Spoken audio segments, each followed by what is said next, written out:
네, 우리 함께 보는 말씀 다니엘 3장 24절에서 30절까지입니다. 다니엘 3장 24절에서 30절까지 말씀 네, 함께 읽어보도록 하겠습니다.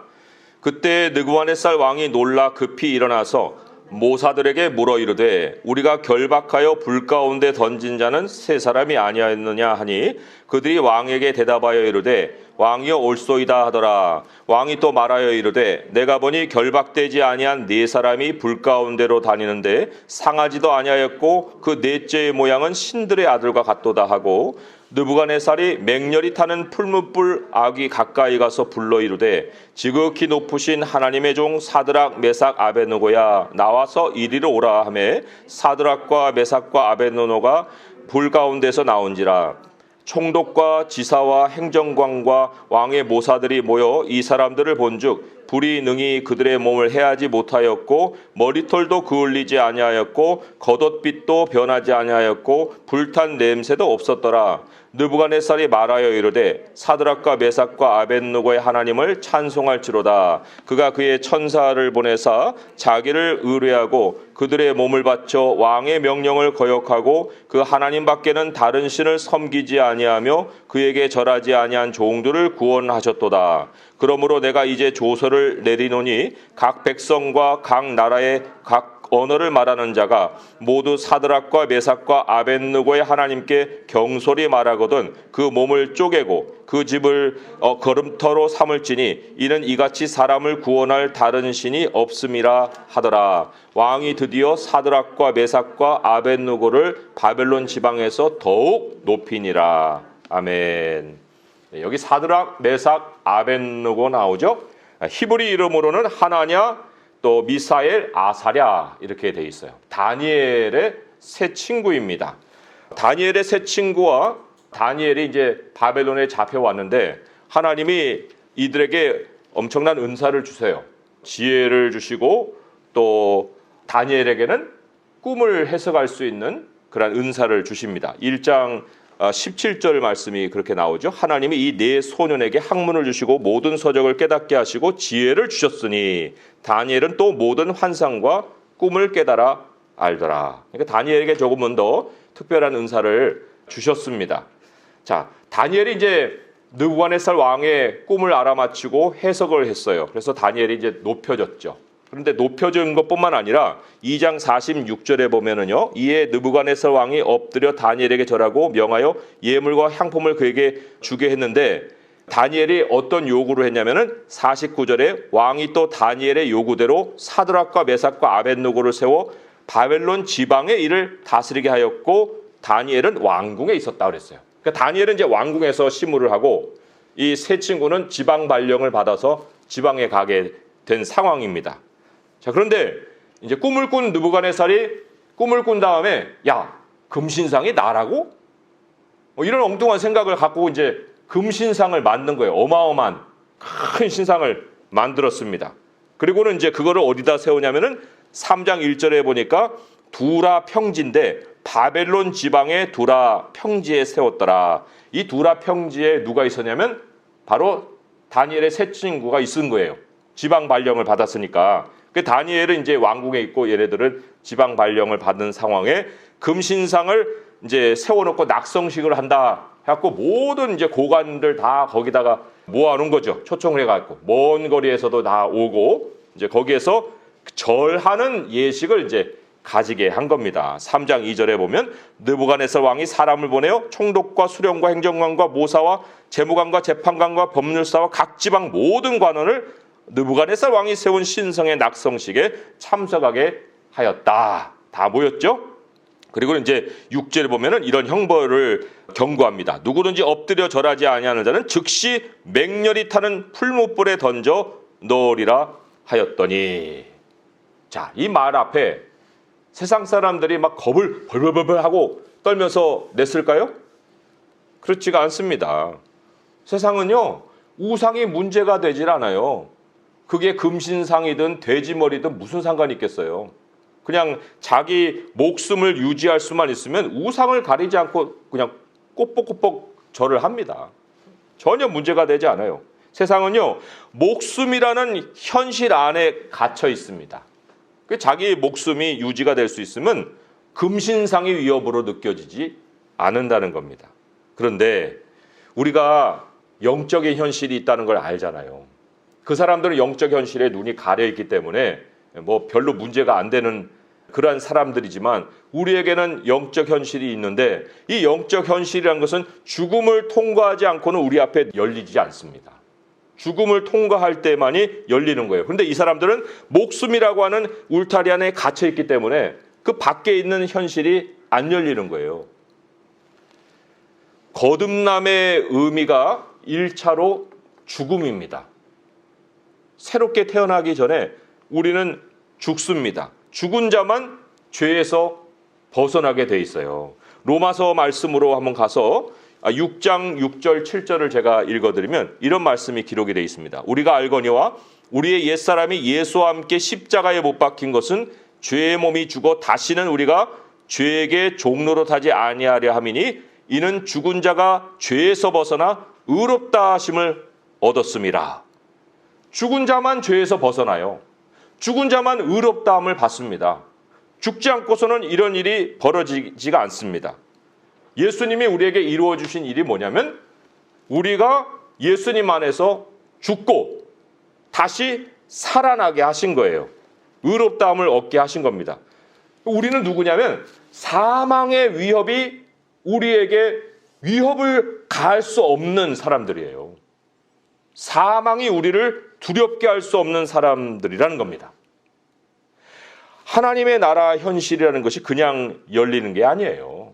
죽고 살아나야 열립니다. 요한복음 3장 3절에 진실로 진실로 사람이 거듭나지 아니하면 하나님 나라를 볼 수 없느니라. 거듭나야 하나님 나라가 보이는 건데 거듭남의 절대적인 전제 조건이 죽어야 된다. 우리는 죽었다는 거예요. 그러면 성도님들 정말 죽음이 두렵지 않아요? 안 무섭습니까? 다니엘의 본문이 그걸 우리에게 이제 도전을 가하고 있습니다. 당신 정말 죽음이 안 두렵다는 거예요? 아니면 진짜 뭐 두려운데 그거를 감추고 있는 겁니까? 이게 이제 다니엘의 본문이 우리에게 던지는 질문인데 우리도 우리 자신에게 이제 솔직한 질문을 던져보는 거예요. 내가 정말 그리스도인 맞나? 내가 정말 하나님의 사람 맞는 거야? 뭐 이런 걸 이제 알고 싶을 때가 있어요. 그런데 우리들이 택하는 방식이 뭐냐면 그러기 때문에 능력을 좀 체험하고 싶고 그러기 때문에 좀 남들이 한다는 뭐 방언도 좀 하고 싶고 은사도 갖고 싶고 뭐 이런 걸 통해서 내가 그리스도인인 거를 좀 스스로 확인하고 싶어하는 마음들을 가져요. 그런데 설령 그렇게 해서 성령의 능력을 체험해 갖고 아 나도 그리스도인이다 라는 것을 깨닫는다 하더라도 반드시 하나님은 다른 체험을 통해서 우리가 그리스도인이라는 것을 알게 하신다는 겁니다. 또 다른 사건이 반드시 벌어지게 하신다는 거예요. 만약에 이 사건이 없고 그냥 은사와 능력으로만 내가 그리스도인이다 하게 되면 어느 날 교만해집니다. 사람은 반드시 그렇게 돼 있어요. 그리고 또 아니 은사나 능력은 각 개개인마다 다르잖아요. 다르게 임하는 거예요. 그건 달라야 돼요. 또 공통의 체험이 아닙니다. 그러니까 어떤 사람은 그것을 통해서 하나님을 체험하는가 하면 어떤 사람은 전혀 그런 것이 아닌데에도 믿음으로 하나님을 만나는 사람도 있어요. 그런데 모든 그리스도인들이 공통으로 겪는 일이 한 가지가 있다면 그게 바로 죽는 일이에요. 예수님 안에서. 내가 그거를 실감을 하고 있지 못할 뿐이죠. 그러니까 하나님이 우리가 그리스도인이다 라는 것을 정말 알려주시는 진짜 방식, 하나님만의 방식, 우리가 알고 싶을 때 그것을 하나님이 알고자 하는 사람에게 알려주는 방식이 뭐냐면 남들은 다 죽는다고 하는 현실인데 거기에 들어갔다 걸어 나오는 거예요. 그게 진짜 하나님의 사람인 것을 하나님이 입증해 보여주시는 방식입니다. 그게 입증이 돼야 되는 거예요. 그래서 너는 이미 죽은 자야. 죽음이 너를 위협하지 못한다니까? 라는 것을 가르치는 거예요. 죽음은 모든 사람, 모든 그리스도인의 공통점이라니까요. 그런데 내가 죽은 것을 모르고 살면 그게 무슨 그리스도인으로서의 실제를 사는 거예요. 그러니까 하나님이 모든 그리스도인들이 가지고 있는 공통의 모습을 확인시켜 주시기 위해서 죽음을 사람들은 벌벌벌 떨면서 이렇게 막 안 하려고 하는 이런 일에 들어가게 했다 나온다니까요. 그래야만 내가 죽었고 살아있는 사람이라는 걸 내 스스로도 확인하고 하나님도 입증을 해주신다는 겁니다. 그러니까 하나님의 방식은요, 풀무불 앞에 세우는 게 아니에요. 풀무불 앞에 세우는 건 사탄이 하는 일이죠. 하나님의 방식은 풀무불에 들어가게 하는 겁니다. 그리고 나오게 하는 거예요. 우리는 풀무불이라는 상황을 자꾸만 피하고 싶어 할 거예요. 누가 그걸 원하겠습니까? 일부러 그런 것을 하고자 하는 사람은 없어요. 그런 거는 우리가 원하는 일이어서 일어나는 일은 아닙니다. 그러나 한 번은 우리가 겪어야 하는 일이고 그것을 겪을 때에 내가 믿는 하나님이 누구신가 하는 걸 알게 되고 또 내가 죽지 않는다 하는 것을 체험하게 되는 것입니다. 로마서 아까 읽은 말씀에 6장 11절의 말씀을 보시면 이런 말씀이 있어요. 이와 같이 너희도 너희 자신을 죄에 대하여는 죽은 자요 그리스도 예수 안에서 하나님께 대하여는 살아있는 자로 여길지어다. 이제 생각의 변화예요. 실제가 그런데 깨닫지 못하고 있으니까 너희들 죽었고 죄에 대해서는 죽었고 하나님에 대해서는 살아있는 자이니까 그렇게 생각해라 라고 지금 성경이 명령을 하고 있습니다. 그런데 이게 가끔가다 안 되거든요. 흔들릴 때가 많거든요. 그러니까 하나님이 이 말씀이 우리에게 믿음으로 확실하게 자리하도록 무엇을 체험케 하는가? 바로 풀무불에 들어갔다 나오는 일을 체험케 하신다는 거예요. 현대인에게요, 풀무불은 여러 종류입니다. 1차적으로야 우상이죠. 그 우상이 요즘은 다른 모습으로 나타나요. 요즘 뭐 IT 기업도 고사를 지낸다고 하더라고요. 그럼 고사를 다 지내는데 나는 안 지내고 뻣뻣이 서 있으면 그 윗사람들이 나를 뭐라고 생각할까? 그게 바로 자기 목줄과 연결돼요. 그래서 그냥 뭐 하나의 행사식으로 생각해갖고 꾹뻑 절하고 나오는 사람들도 숱하게 많아요. 그러나 거기서 과연 절을 할 일입니까? 회사의 고위 간부가 돌아가셨는데 장례식에 갔어요. 그럼 장례식에 우리는 기독교식으로 꽃을 갖다 놓는데 다른 사람 다 100이면 9은 다 꾸벅꾸벅 절하고 나온단 말이에요. 그러면 나 혼자 이거 뭐 가서 꽃 놓고 오기가 좀 그럴 수도 있잖아요. 그러니까 거기서 또 남들 눈치 보면서 그냥 꾸벅 절하고 사람들은 안 봤을지라도 하나님은 다 보신다는 거예요. 그게 현대인의 어떤 풀무불 종류 중에 하나인데 가장 우리에게 심각하게 위협이 되는 풀무불은 돈입니다. 요즘 세상에 대출 안 받고 되는 일이 뭐가 있어요? 모든 일이 다 대출로 됩니다. 집도 대출 받아요. 또 대학 등록금도 대출 받아요. 장사하려도 대출 받아야 돼요. 사업 계획도 대출부터 다 조정이 돼야만 사업이 다음이 생각이 돼요. 뭐 생활비까지도 대출을 받아서 생활을 하려고 하는 이러한 일들이 벌어지지 않습니까? 그러니까 돈이 우상이 돼버린 사회에서 우리가 살아가고 있습니다. 풀무불의 위협이라는 건 다른 게 아니고 돈의 위협이에요.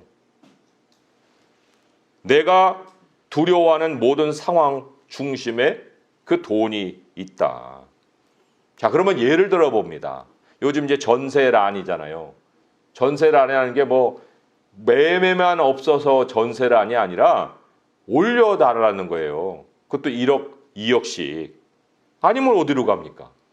그걸 이제 주인의 요구대로 이렇게 채워주려니까 또 대출을 받아야 돼요. 돈의 압박이 생깁니다.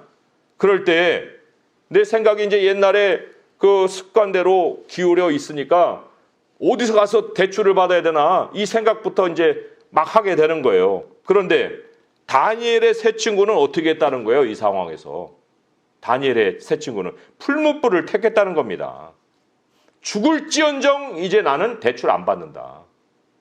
거기에서 내 살 길을 끊어버린다. 대출과의 인연은 이제 나하고는 상관없는 것이다. 그 죽는 길로 들어가는 거죠. 남들은 다 바보짓이라고 어리석으라고 그러고, 그리고 세상의 반응은 어떻게 하겠습니까? 그래? 그럼 네가 세상 나가서 죽는다는 거지? 그럼 한번 죽어봐. 그렇게 해갖고 깎아지지도 않습니다. 대출 문도 막힙니다. 주인도 전세 연장 안 해줍니다. 안 나가면 법적 조치한다고 막 위협을 가합니다. 그러면 이제 어떻게 되겠어요? 어떻게 해야 되겠습니까? 인정사정 없는 이 세상 앞에서 고민이 드는 거죠. 아, 정말 나에게는 살 길이 없을까? 왜 나에게 이렇게 살 길이 자꾸 막히는 거야? 이런 생각을 하겠죠. 그러나 우리의 질문은 다르게 우리 마음에 임해야 됩니다. 내게 살 길이 없을까? 이러한 문제가 아니라 생각보다 바꿔야 된다니까요. 살 길이 없을까가 아니고 이미 나는 죄에 대해서 죽었다. 세상의 요구가 죄예요. 그런데 이미 죽었어요. 세상이 나를 2번 못 죽인다니까요. 죽을 수가 없어요. 그걸 우리는 알고 있어야 됩니다. 사탄은 나에게 무능력한다는 거예요. 무능력해요. 요구할 권리가 없습니다. 그걸 내가 모르게 하려고 위협적인 방법을 쓰는 거예요. 꾀를 쓰거나. 우리는 불 가운데 들어가야만 내 존재를 확실히 깨달을 수가 있습니다. 아, 내가 죽었구나. 그리고 나는 살아나 있는 자이구나. 그게 나만 깨닫습니까? 그렇지 않아요. 오늘 보면은 느부갓네살 왕이 깨달아요. 내가 죽을 수 없는 존재라는 것을. 25절에 보니까 왕이 또 말하여 이르되 내가 보니 결박되지 아니한 4사람이 불 가운데로 다니는데 상하지도 아니하였고 그 넷째의 모양은 신들의 아들과 같도다. 풀무불에서 유일하게 타버린 게 뭐예요? 결박한 줄만 탔어요. 옷도 안 탔습니다. 머리털도 안 탔어요. 다 풀려서 자유롭게 되었습니다. 거기에다가 4번째 사람이 동행하고 있습니다. 누가 그 결박을 풀어줬겠어요? 4번째 사람이 풀어줬죠. 풀무불에 들어가기 전까지는 묶였습니다. 생각이 묶여가지고 여기서 죽는구나 이런 거예요. 그런데 하나님이 들어가게 하신 풀무불에 들어가니까 들어가는 순간에 결박이 풀립니다. 돈 문제가 풀리는 거예요. 목숨을 위협했던 그 문제가 우리의 현실에서 사라지는 거예요. 그리고는 누가 현실이 되십니까? 예수님이 우리의 현실이 되시는 거예요. 누구 때문에 그게 풀렸어요? 4번째 사람 때문에. 우리와 함께 하시는 예수 그리스도로 인해서 우리들의 모든 두려운 고민이 그 풀무불 속에서 풀렸다는 겁니다. 그리고는 호칭도 바뀌어요. 26절에 보면 느부갓네살이 맹렬히 타는 풀무불 아기 가운데 가서 이제 불러 이르되 지극히 높으신 하나님의 종 사드락 메삭 아벳느고야. 그 전까지는 깔보면 노예로 다뤘죠. 니들이 말이야. 내 신상 앞에서 머리를 안 조아려? 얼마나 괄시를 하고 멸시를 당했겠습니까? 만약에 집주인의 입장에서 볼 때 세입자가 얼마나 만만하게 보였겠어요. 그러나 하나님이 살리시는 그 일을 통해서 주위 사람들이 나를 보는 시야가 바뀌는 겁니다. 그들이 하나님이 어떻게 역사하시는지를 보는 것을 통해서 우리도 우리 자신이 얼마나 존귀한 자인지를 깨달을 수가 있다는 것입니다. 만약에 우리가 그리스도인 것을 숨기잖아요. 나도 밟히고 하나님도 밟혀요. 아주 짓밟힙니다. 하지만 하나님이 나의 살 길을 열어주실 때 풀무불 속에서 그럴 때 나에게도 내가 하나님의 사람이라는 것이 각인이 되고 세상 사람들의 생각에도 내가 존귀한 자라는 것을 각인시켜 주신다는 것입니다. 예수님이 마태복음에서 이렇게 말씀하신 것이 그냥 지나가다 하시는 말씀이 아니에요. 마태복음 16장 25절에 보면 누구든지 제 목숨을 구원하고자 하면 잃을 것이요 누구든지 나를 위하여 제 목숨을 잃으면 찾으리라. 너의 방식으로 살 길 찾아 나가봐야 없다. 자기 목숨을 구원하고자 하면 잃어버린다. 그런데 나를 위해서 네 목숨 잃어버리려고 하면 너 찾을 것이다. 우리 주님의 약속입니다. 마태복음에는 이렇게 나왔고요. 누가복음 17장 33절에는 이렇게 나왔어요. 무릇 자기 목숨을 보존하고자 하는 자는 잃을 것이요 잃는 자는 살리리라. 잃는 자는 자기 목숨 살리게 될 것이다. 이 살린 그 생명에 대해서 하나님이 주시는 큰 선물이 있습니다. 믿음에는요 반드시 하나님의 상이 따릅니다. 지난주 말씀에서도 전했지만은 우리가 믿고 하나님의 상은 영원한 나라에 가갖고 그냥 거기서 받는 게 아니고 믿고 하나님은 그 믿음에 대한 상을 우리에게 그 자리에서 주신다는 거예요. 그래서 오늘 본문으로 돌아오게 되면요 30절에 보니까 이렇게 상이 주어지죠. 왕이 드디어 사드락과 메삭과 아벳느고를 바벨론 지방에서 더욱 높이니라. 아까 우리 2장에서 확인했죠? 다니엘 때문에 높여졌다고. 그런데 이제는 다니엘 때문에 높여진 게 아니고 자신들의 믿음으로 인해서 높아지는 일이 생깁니다. 하나님이 믿음의 상으로는 반드시 바닥에서 들어 올리시는 역사를 해주시는 거예요. 우리의 생각을 땅에서 하늘로 들어 올릴 수 있게끔 그러한 상급을 우리에게 주신다는 것입니다. 우리 말씀을 맺으면서 그리스도인에게 풀무불은 그냥 벌어지는 사건이 아닙니다. 풀무불 이전과 풀무불 이후에는 나도 바뀌고 세상도 바뀌어요. 나의 생각도 바뀌고 세상이 나를 보는 시각도 바뀌게 되어 있습니다. 마땅히 두려워할 자를 두려워해야 합니다.